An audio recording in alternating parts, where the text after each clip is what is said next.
Archers and snipers are typically thought of as the weakest classes in Fire Emblem, and this is especially true in the GBA era. The more enemy-phased focused the game is, the worse archers get, as their inability to counter enemies at one range means that their enemy phase potential is extremely limited. As such, it sounds like an interesting gimmick to take a bunch of archers and plop them into the most enemy-phase focused game in the GBA era, that being Fire Emblem The Sacred Stones. And while it would make for a haha funny clickbait thumbnail of, oh my god, I turned all of the Sacred Stones units into archers, Oops, All Archers Evolved is so much more than that. It wouldn't be inaccurate to say that this is a gimmick hack, however, it goes much further than simply reclassing the entire cast. And if you're a fan of Fire Emblem 8, I think this is definitely a hack that you should at least consider checking out. Since this is the modification of an already existing Fire Emblem game, rather than a brand new game on its own, I will be tackling different sections than I did when recommending Vision Quest. I will start with a broad overview of all of the changes that Heroic Vileplume made, and then hone in on the more specific ways in which these affect the game both on a macro and micro level. Part 1. Changes. So, the first and probably most obvious change that Heroic Vileplume made in this hack is that all playable units are archers. Or, I guess more accurately, all playable units are of a class line that starts with a Tier 1 bow-locked unmounted unit. Because, yeah, there are multiple variants of the archer class line, and that's actually pretty relevant. See, while Hunter, Archer, and Mage Archer are all functionally identical to each other, and Scout is basically the same but with +1 movement, the real differences come in when you are ready to promote your Bow Brigade, with each of these having the option to promote into one of 3 different promoted bow classes.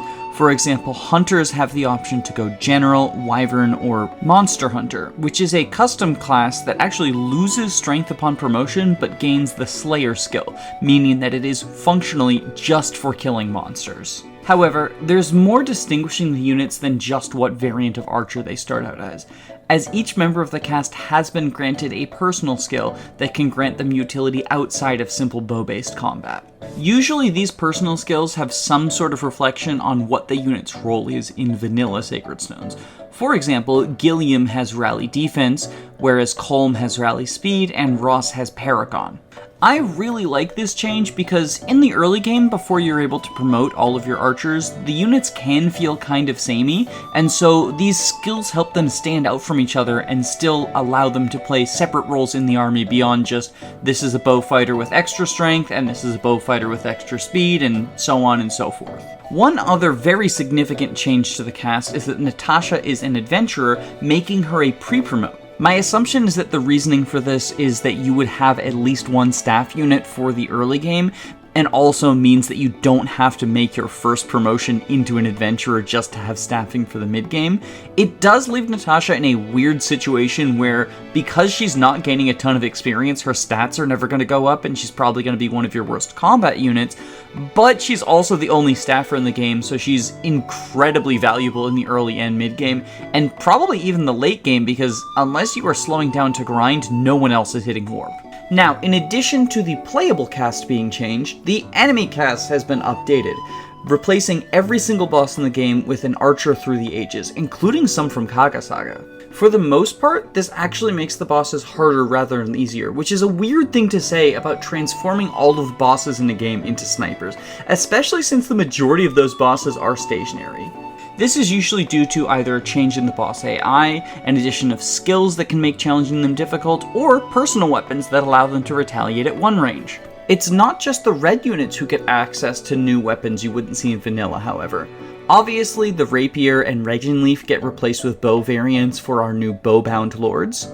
But in addition to that, you get access to the one-range locked short bow, which is very similar in concept to the mini bow from Three Houses or Engage, and the Shining Bow, which is a 1-2 range magical bow that hits on resistance and uses the caster's magic stat instead of their strength, because oh yeah, magic and strength have been divided from each other. This can give some units who have higher magic a niche, as the Shining Bow, being the only 1-2 range bow in the game, is an incredibly valuable resource.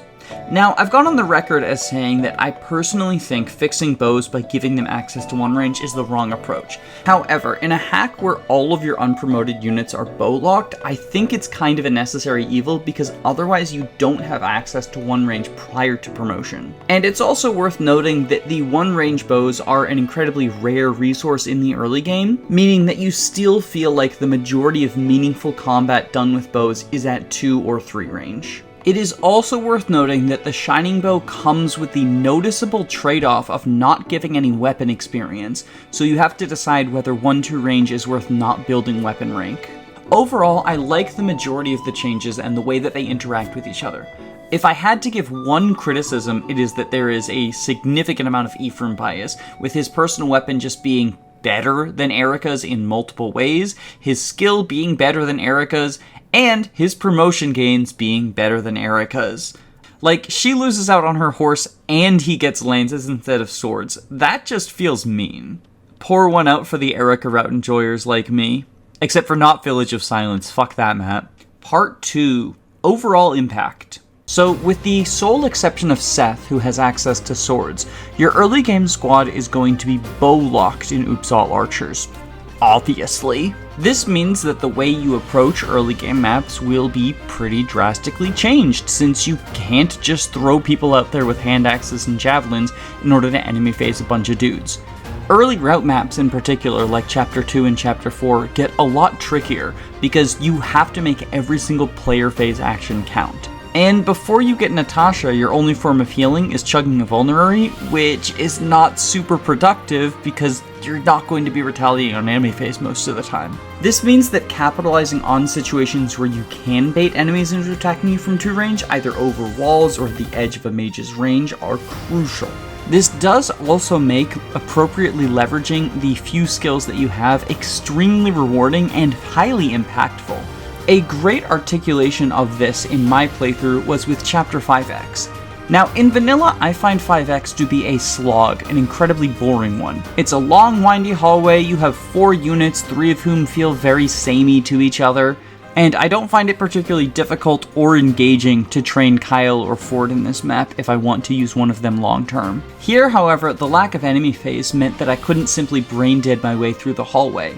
Instead, I had to focus on the strengths that Ford and Kyle brought, in Spur Strength and Spur Speed. Ford's Spur Speed would allow Kyle to double and one-round enemies that he otherwise could not, whereas Kyle's Spur Strength would allow Ephraim and Ford to hit thresholds of damage that they couldn't otherwise, and potentially finish off or one-shot enemies. Ephraim also had access to a one-range locked bow, which meant that I wasn't completely out of enemy phase options, but did give him a niche that the other 2 Cavaliers didn't have. Ephraim also had Inspiration, meaning that he would further boost the combat of both of the Christmas Cavaliers. Of course, Orson still exists as a crutch on this map, but as a ranger he's not quite as dominant as he is as a paladin, and means that I have to rely more on the other 3 scrubs. Plus, there's a reward for training them, since Inspiration, Spur Strength, and Spur Speed are all personal skills that I can find numerous uses for down the line. Now, while the early game is heavily changed by the fact that everyone is bow-locked, the late game ends up getting changed by the fact that a lot of people are going to go into classes that they wouldn't traditionally otherwise. Between Kinshi Knight and Bow Wyvern, you get a ton of flyer options. And these classes do both get access to 1-2 range, meaning that we're no longer super player phase focused as we were in the early game. On the flip side, however, you probably want some utility, either by going to Adventurer or Paladin for staves, or by going into one of the magical classes so that you can hit on resistance with something other than the incredibly valuable Shining Bow. You could also make use of some of the hack's new classes, such as Shadow Shot, aka a bow summoner who can bring legions of undead skeletons upon his foes, or Monster Hunter to specifically deal with the hordes of monsters in the endgame. Heck, personally, I ended up sending Gilliam into General, which is definitely far from his ideal class since he has access to Wyvern as an option, but I just love bow generals, so I'm not disappointed. I don't have too much more to say other than that at the time of recording, Heroic Vileplume is working on the final release of the hack, which will finish replacing the bosses who had not yet been replaced, as well as address a couple of glitches in the earlier build that I played. The patch is linked in the description, and if you've been looking for a way to spice up Sacred Stones for your next playthrough, I highly recommend it. It may seem like it's just a simple gimmick hack, and to an extent it is, but there is a lot more there than just haha, I made everyone into an archer. Thank you all for tuning in. As always, if you have a ROM hack you would like me to take a look at for Romhack Recommendations, go ahead and drop it in the comments, and let me know what you think about Oops All Archers. Are you more interested in hacks like this that take the base game and change them, or are you more interested in the Vision Quest flavor of things where it is a completely new experience in its own world? I personally like both, depending on what I'm in the mood for. There is comfort in the familiarity of mainline Fire Emblem, but it can be cool to explore the brand new ones as well. So let me know what you're more interested in, and I can sort of tailor the recommendations to that. And let me know your thoughts about Oops All Archers Evolved as well. I think it's really cool. There's a lot of care put into the project, obviously, and if you just want the basics of everyone getting turned into an archer and no other changes, that's also available. Personally, I think that would be kind of boring, but I know at least one person who likes it more than Evolved, so it's on the same page. Check it out. It's just called Oops All Archers instead of Oops All Archers Evolved. Goodbye, y'all. Have a wonderful day.